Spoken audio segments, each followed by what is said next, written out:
Good morning, and thank you for joining us for the Chattanooga Chamber's quarterly DEI Forum. I'm Darian Scott, Director of Economic Inclusion, and we are so happy you guys are here with us today. We started the DEI Forums a few months back. This is our fourth forum. We just like to make sure we are intentional about getting information to our members and to the community on things that we feel like is very important to us. And with that being said, we've been able to reach out to a few people, had great speakers, and now today we have Miss Ingrid Watkins, who manages her own consulting firm out of Atlanta, IW Consulting. And Ingrid has spent 15 years in her corporate role, where she advocated for the utilization of minority-owned businesses as far as contract opportunities. So with that being said, we wanted her to come in today to offer her expertise. So ladies and gentlemen, welcome Ingrid Watkins. Thank you so much, Darren. Thank you. It is my pleasure to be here. I'm very excited about some of the things that is going on at the Chattanooga Chamber. So I am just thrilled to be here and happy to be able to share my knowledge and make a small impact on the work that you're doing. So thank you for having me. Thanks for being here. Okay, so we have a lot of content to cover, so I think we're just going to jump right in. We want to make sure that we allow ample time for Q&A and also cover this very important material. So we'll get started. So our topic today is supplier diversity and how it impacts our communities, okay? So if you look at the business case for supplier diversity, it is, let's stay on the first slide. Yeah, it is really about growing diverse communities and contributing to the economic impact of the community that we live in. So in this session, we'll discuss what is supplier diversity? What is all this buzz? Let's be real clear about what it is. Why is it important? Why is it important to me, and why should I care? How is it important to our community? What kind of impact that it makes that makes a difference in my life? We're going to talk about how to start a program. If you're a corporation and you're considering implementing a supplier diversity program, what do I need to know? How do I even get started? We're going to talk a little bit about that.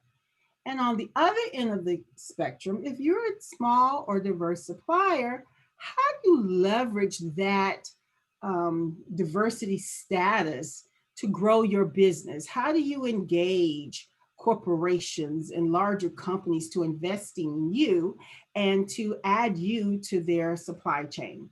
So these are all topics we're going to discuss today, and I hope that you will gain some information and knowledge about this very critical component of our business.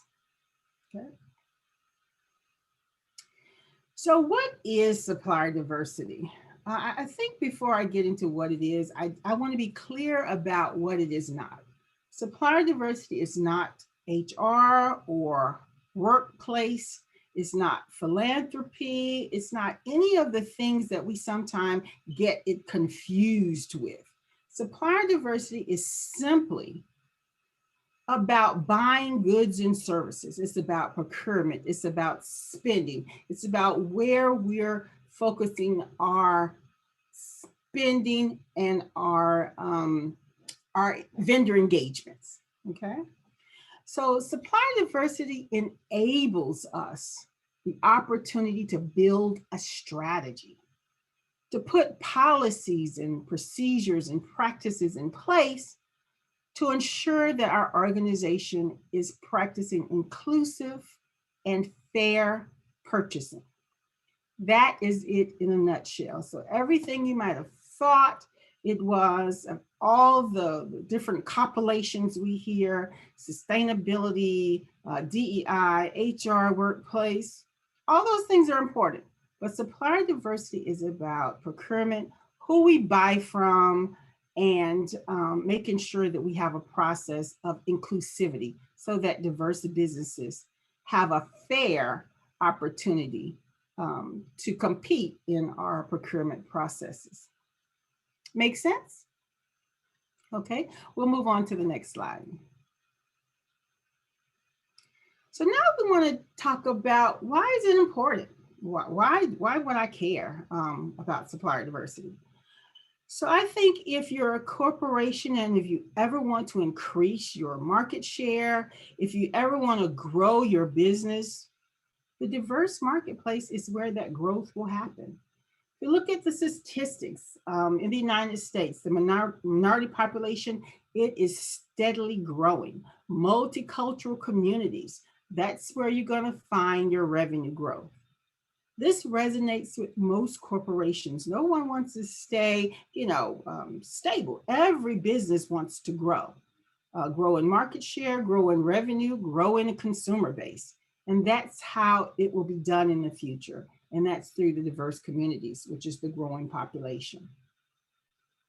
When you're inclusive, it fosters a culture of innovation, exploration, and creativity. And these are not my words. There are a number of surveys and studies and research where major corporations, the leaders of these corporations report these are the return on investments that they get from cultivating a culture of inclusivity.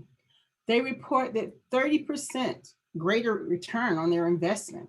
They report cost savings in their procurement practices, fostering increased creativity and innovation. Many studies have been done on that. Improve productivity and quality of customer service.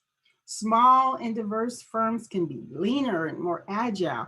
I always give the example when I'm presenting. One of my competitors in the marketplace is actually Accenture, huge multi-national global entity.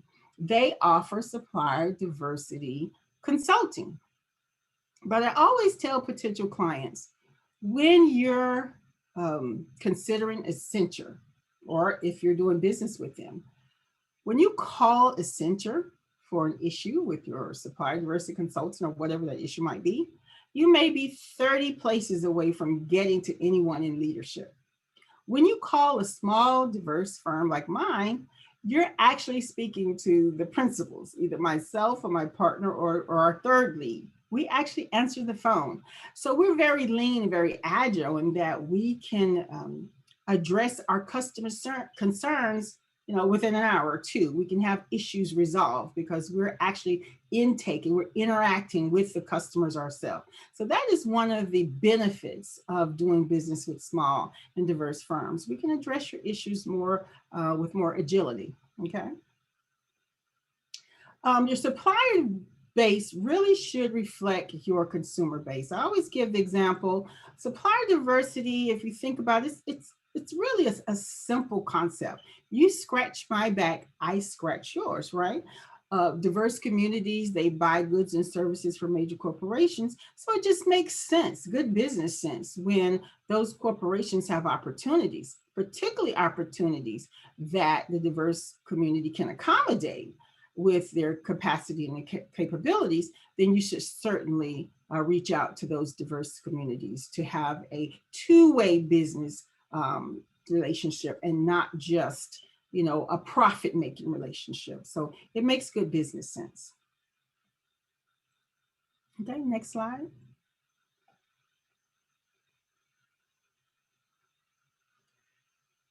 So in my firm, we preach economic development of local diverse communities as the #1 priority for business case for supplier diversity.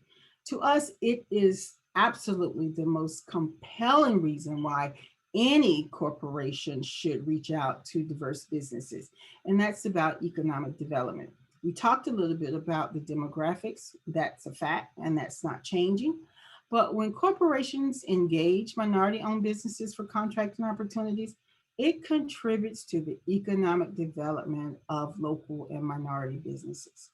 And I don't care what industry you're in as a business, whether you're a bank or a hospital or an automobile dealer, you want to position the communities that you're located in to be healthy. You want your economic status to be healthy. You want the business around you to thrive. You want the businesses to thrive so that they can hire, and you can create an environment where everyone is, economically sound and people are spending. If you think about, an environment that may be economically depressed, businesses aren't thriving, no one has employment, that might not be the best environment for any business to be in. So you want to support the economic development of those businesses where you are located so that it can support your own business growth. So my team and I have put together a fun little video we like to show to really demonstrate some of the things we've been talking about, the economic development and how supplier diversity is supposed to work if it's done correctly. Okay, let's watch. This is Mr. Latinx. He owns Inclusion Works Printing Company. He and his employees work very hard, but the business is struggling to grow. Mr. Latinx has big dreams and wants to grow his business so that he can support his family and help his community. Mr. Latinx attended a supplier diversity networking event hosted by Yummies, a national restaurant chain headquartered in his city. He talked with Ms. Consciously Unbiased, a procurement manager who was in charge of printing services. They had a productive conversation, and Mr. Latinx invited Ms. Consciously Unbiased to visit the printing facility, and she agreed. Ms. Consciously Unbiased visited the Inclusion Works and was impressed with the facility and Mr. Latinx's operations team. She saw samples of their work and was ecstatic that her company could use their printing services. Ms. Consciously Unbiased identified a printing project that would be perfect for Mr. Latinx's company. Yummy's marketing campaign included coupons, game tickets, and scratch-off cards to make family dining more fun. She invited him to participate in the RFP, and the Inclusion Works team won the multi-year, multi-million-dollar contract. The Inclusion Works team started work on the strategy to execute the Yummy contract. They needed to hire more equipment operators and delivery drivers. They held a job fair with the city's workforce program, which helps recipients of public assistance to find jobs and become financially independent. 6 workers were hired for full-time jobs, paying good salaries with health benefits. The 6 new employees celebrated their new jobs by taking their families out to dinner at Yummy's restaurant, of course. By awarding the printing contract to a diverse supplier, Yummy's impacted the economic strength of the local diverse community by enabling Inclusion Works to employ 6 workers and making them financially independent. Because the employees and their families are now patrons at Yummy's, the restaurant chain created customers for its business. This is how supplier diversity can impact a company's bottom line.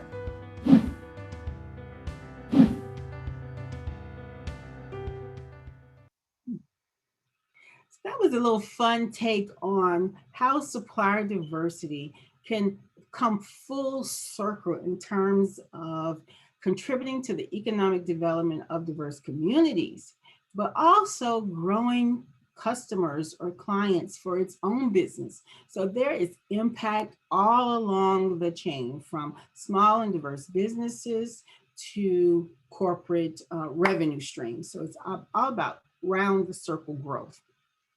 So I hope you did enjoy that. We had a lot of fun putting that one together. So when you look at business case, say you're in a corporate environment and you're very interested in starting a supplier diversity program, and you may want to present some case studies. You might want to be able to present some data to your leadership to kind of educate them and convince them that this is the right thing to do. One of the reasons why corporates engage in supplier diversity programs is it provides a marketplace or competitive advantage in the marketplace.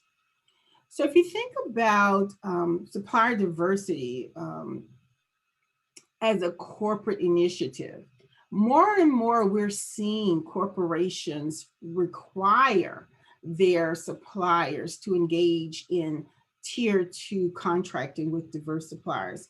And it could be a major corporation, the federal government, more and more university and hospital systems, and many of the consumer brand companies. Supplier diversity is a requirement if you want to do business with them. If you compete in that arena for a major contract, then there are items on that RFP that require you to do supplier diversity or second tier subcontracting. So it can provide a marketplace advantage when you are competing for contracts with these entities. Okay. Supplier diversity really is an industry best practice, and any corporation that's kind of outside the bubble, my recommendation is that you seriously look into it. It's not going away. It really is forward thinking in terms of business practices. You want to make sure that your business culture is aligned with the culture of your major corporations. And I can say a large majority of major corporations are fully invested in diversity and inclusion, whether it's diversity of workplace or diversity of supply chain. They're committing to it, they're providing resources to it, and CEOs and corporate leaderships are making commitments around supplier diversity and inclusion. So you want to be, on the inside of the bubble to make sure that you aren't eliminated from competing because you're not in the place that you should be when it comes to inclusivity. Okay. So the next slide, we're talking about business case number 3, which there are many, but we kind of chose some of the hot topics in presenting a business case for supplier diversity. This next one is very high on the priority list in corporates now, is social responsibility. In this social climate of cancel culture and brand boycotts, corporate call-outs and corporate commitments, it really is important that you're on the right side of the diversity issue as a corporation. We've seen quite a few brands suffer severe decreases in consumer interest and also revenue because of social or racial missteps. So you want to make sure that your company and your brand is doing the right things in terms of inclusivity, corporate responsibility, and social responsibility to diverse and multicultural neighborhoods. Okay.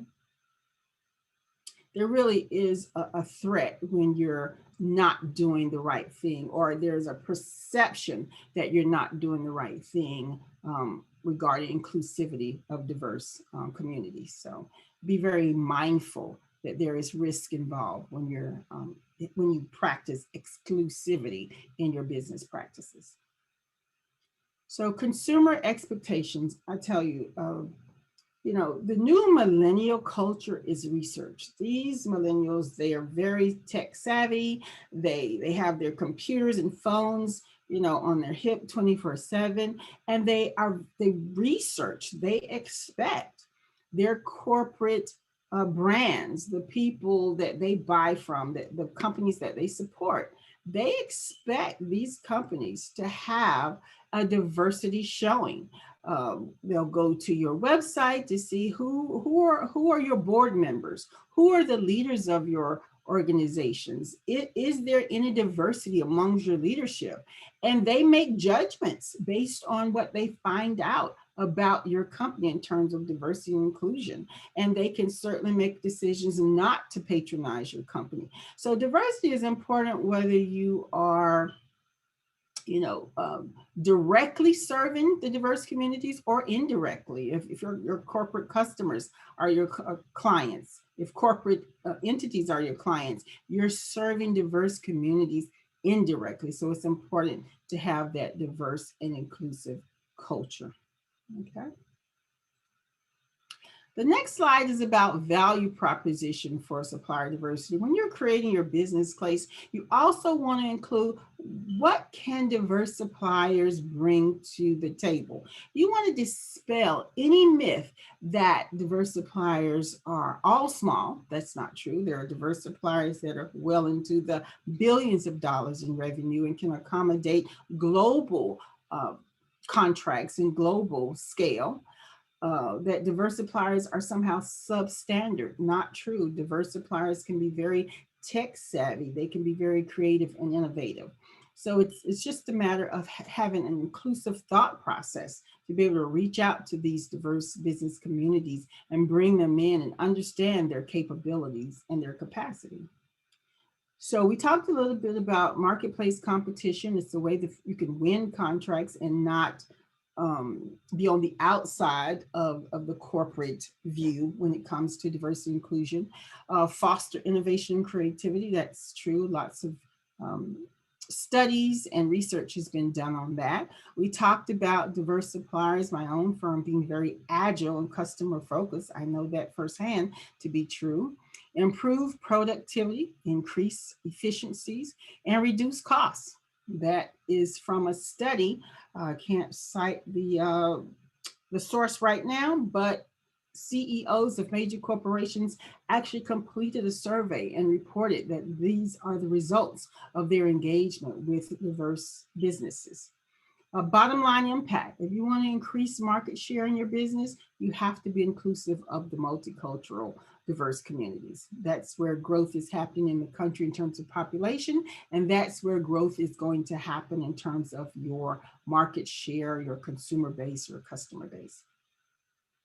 You want to have a very authentic and robust connectivity to diverse consumers. And you do that by inclusivity. I gave an example just a minute ago about, the millennial population being very tech savvy. They research, they're nosy, they look at everything you do. So you want to have a good showing in terms of your initiatives around diversity and inclusion. You want to support business continuity and sustainability, and supplier diversity is one way to do that. You want to drive the most important point. If you don't get anything else from this presentation, we want you to understand economic impact in diverse communities where you serve, where you're housed, where you do business. You want to make sure that those businesses thrive so that your business will thrive. Okay.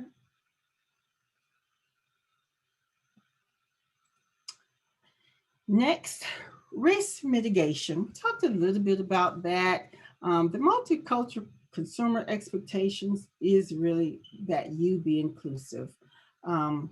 There's been a number of brands have experienced, like I said earlier, loss of revenue for not doing the right thing. A lot of that has been around advertising, but it also parlays into good diversity business practices. If your workplace diversity, if you have diverse employees at the decision-making table, then some of these missteps wouldn't happen. So you need to look at your organization holistically and say, where do we have gaps and how can I address those gaps? And that's just changing the mindset into a more inclusive thinking mindset. Okay. Next slide. And I won't read all this, but here's some data. Whenever you're doing a business case and you're presenting to leadership, these people understand numbers. So you want to make sure you throw in some data sets so they can, really see, growth and impact in terms of data. Okay. So we'll leave that there and have you read that. I don't want to have to read it, but it has some critical data points that is important when you're creating your diversity business case, particularly if you're presenting to company leaders.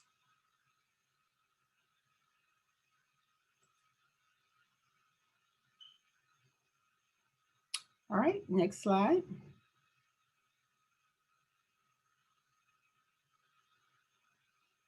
So now we want to talk about, let's just say, for example, you're a procurement person in a company that's kind of talking about, kind of considering possibly implementing a supplier diversity program. So how do you, get the conversation going? What is it that you need to know? What is it that you need to put in place to even move the conversation forward? What pieces of data and information do I need to gather for internally to be able to make the business case if we want to move forward? So I think you need to perform an internal assessment. You need to know where you are in terms of your buying practices, your policies and procedures. Ask questions like, what do we buy? Look at all of your buying categories. Create a spreadsheet. What do we buy? Um, who do we buy from? Who are our vendors? Who are our suppliers? Let's look at them from disbursement, top disbursement down. Let's look at how we can slice and dice our spend data. Who are we buying from? Who are our suppliers? And how much are we spending with them? What are they, goods and services are they providing us? Okay. Then you want to ask questions like, are our current suppliers meeting our performance expectations? Or are there suppliers that came on board from relationships? You know, our CEO's golf buddy. You know, are these suppliers really value added suppliers? If not, what would it take to, you know, turn over these suppliers? You know, send an RFP to the street and really look at some value added suppliers. How are we doing business?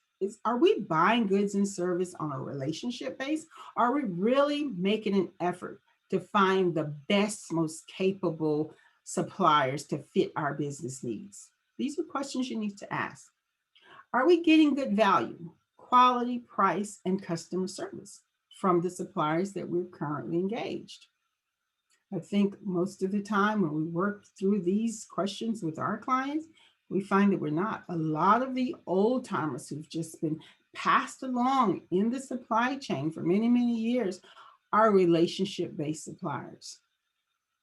The problem with relationship-based suppliers, particularly when they're not meeting performance expectations, is when you continually engage the same suppliers, you don't open up opportunity for fair competition. If you never take these opportunities to market, if you never create the RFP for competition, you don't open it up for diversity and inclusion. So look at your business practices, how you're procuring goods and services. What is your process? And ask, is this fair? Are we creating in an environment of inclusion? Okay. Then you want to look at what opportunities do we have coming up, whether it's projects, what is the company focusing on? Are there any new initiatives? So the old things are one thing. So let's look at move forward, the new things. What's coming down the pipe for our company? Are we building a new structure? Are we creating some new technology piece? So look at the new things coming down the pipe. Could these be opportunities for us to gauge diverse suppliers and bring them into our business practices? Okay. And you want to proactively seek out opportunities to engage.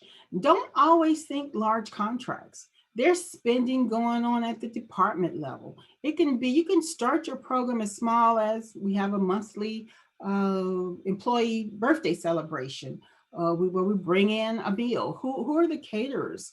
Who are the bakeries that you're using for these opportunities? Just think, however you're spending, how can we be more inclusive?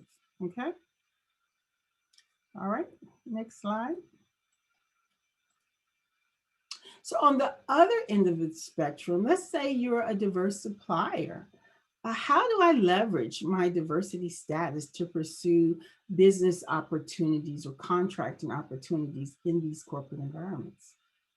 I think the first question you have to ask yourself is, what are my capabilities and capacities? Not what I think I could do, what I want to do, what I can grow to do. What can I do right now? Am I really prepared to deliver on larger contracts? Because one of the things you don't want to do as a small business is to take on more than you can actually deliver. The business communities are very small.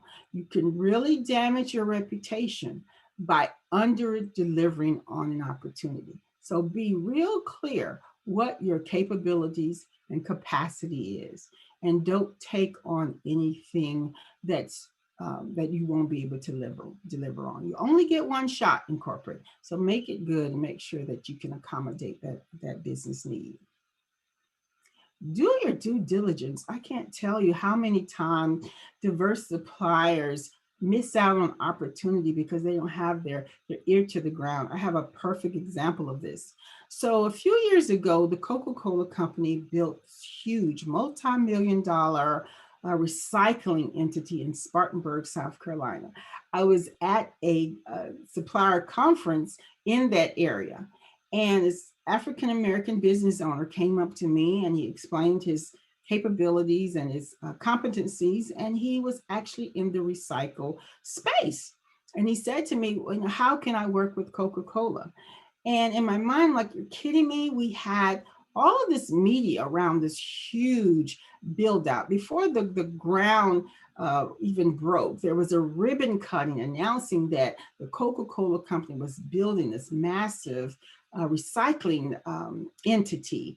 I mean, but when this young man came, it was already built. So you got to know that the suppliers are already in place. And I was like, oh, you got to be kidding me. You missed an opportunity. If you had been reading the newspaper, watching the news, you would have known, 18 months ago, there was an announcement and lots of media around this new entity that would employ hundreds of new employees that would, contribute to the economic development of this area. I can't believe you missed all the buzz around this opportunity. But yes, you got to do your due diligence. What corporations are moving and shaking in your local area. Be really nosy about news. Talk to your counterparts in different industries. You want to know who's buying what activities happening in your area that you might be a fit. Your offering might be a fit. Okay. So don't miss out on opportunities, kind of, sleeping on your job. As a business owner, you want to be in tune to what is going on in your area. So are there any large companies that do the same thing that I do? Strategic partnerships, going to those companies and say, hey, I do this, but I do it on a smaller scale. Would you consider maybe mentoring me? Would you consider a strategic partnership so that we can go in together and compete for some of these corporate contracts that might require a diversity subcontractor? So be proactive to build relationships. Don't be afraid of your competitor.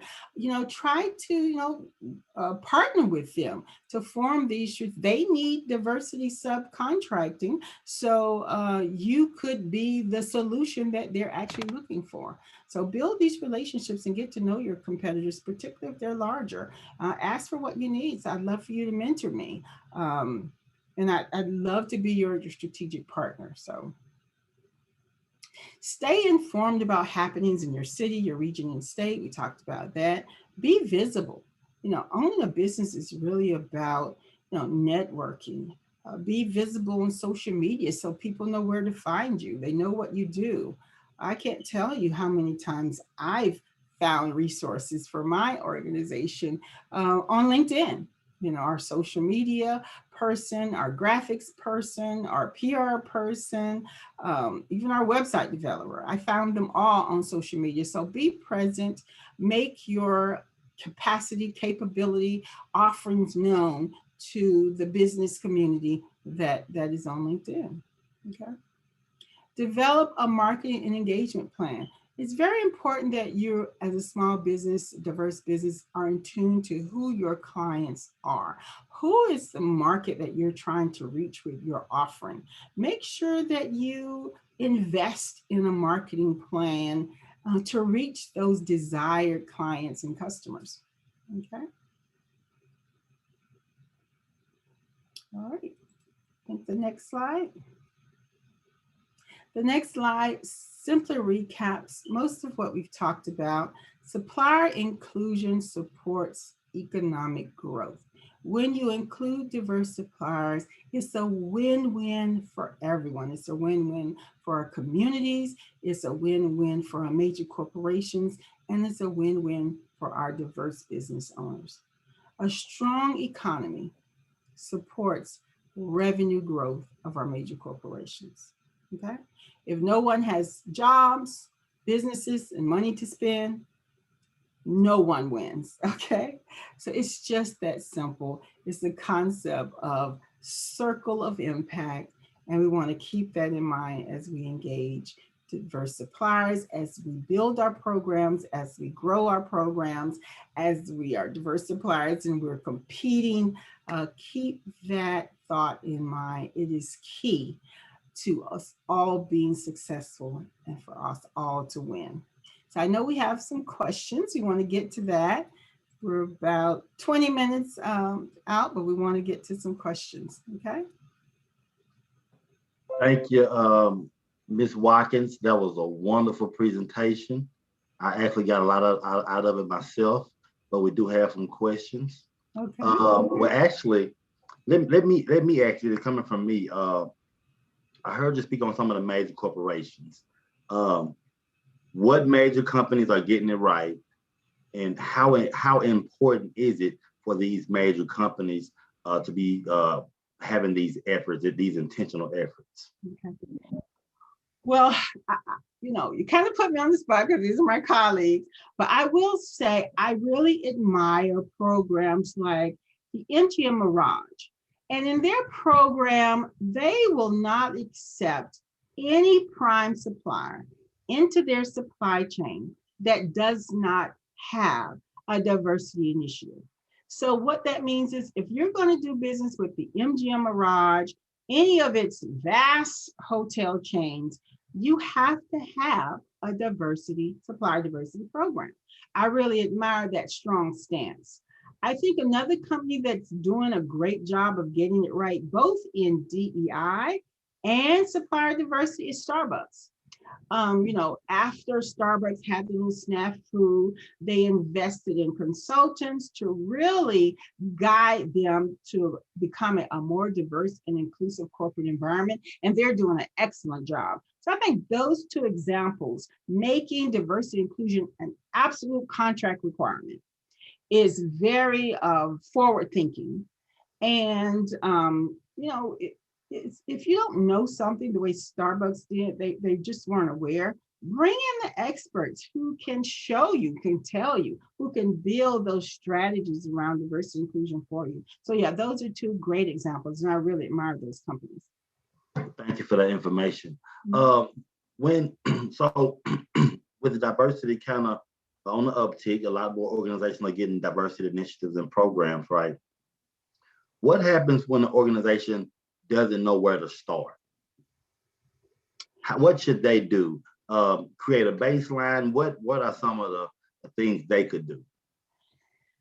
Yeah, well, I think the first thing they could do is align with, NMSDC, National Minority Supplier Development Council.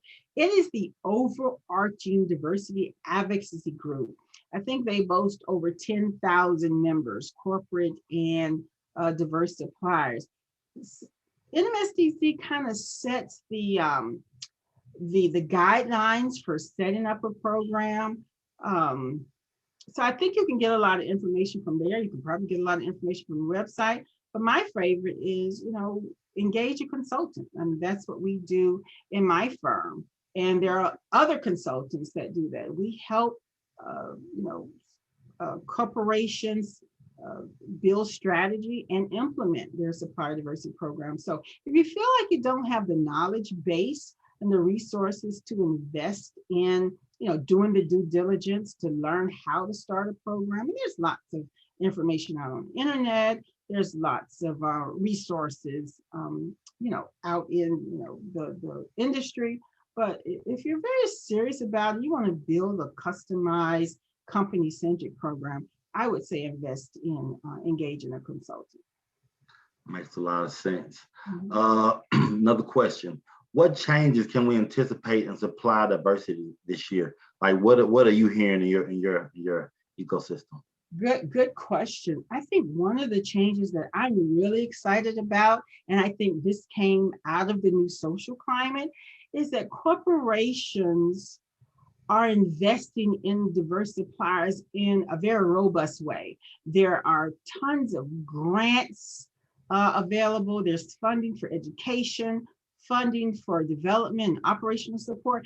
I don't think we saw as much of that a few years ago. So that's a new trend that we're seeing. Corporations are putting their money where their mouth is. They made all these verbal commitments to be more diverse and inclusive, to help diverse suppliers. And now we're seeing where they're actually providing funding so that diverse suppliers can grow and build scale, capacity and their capabilities. So that's a great direction that we're going in. Awesome. Got a couple of more lined up.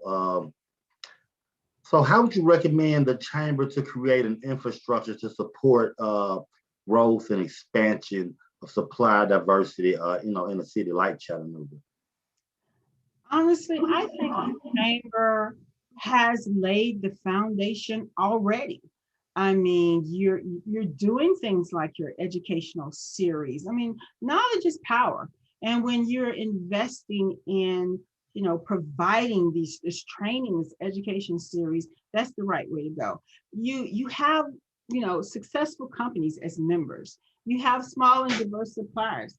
I think you just need to focus on marrying the two. Create a very collaborative environment. Have some of the larger suppliers mentor the smaller ones. Help, foster those strategic partnerships. Engage the largest firms to support the smaller ones. Do maybe some of the grant and funding opportunities. You have so much that's already built. I just think expanding upon some of the programs that you've already put in place to build capacity, to build capabilities, improve the competitiveness of diverse suppliers. I mean, that's the value added work that I think you can contribute to your community. Wow. And you actually answered my last question with that. You went into good detail about some of the things that we can do, and I appreciate it. So, all right, Ms. Watkins, we really appreciate you coming on today. Fun. Thank you. People, keep in mind, we will have these videos up on our website, so log on to our page to see them, ChattanoogaChamber.com. So we're going to say bye right now to Ms. Watkins. But remember, we have June 18th coming up with Diversify. It's going to be a great event. We have Rick Wade from the U.S. Chamber coming in. We have a great panel discussion moderated by Dion Jenkins. It's going to be a great panel. June the 18th is a Friday from 10 a.m. to 12 noon. Also, I want to give a shout out to our sponsor, Blue Cross Blue Shield of Tennessee. They sponsor all of our diversity events, including the DEI Forum and Diversify. So thank you, Blue Cross. So thank you all for joining us. Like I said, please go to the website for more information. Thank you, Ms. Watkins. Until next time. Bye-bye. Thank you.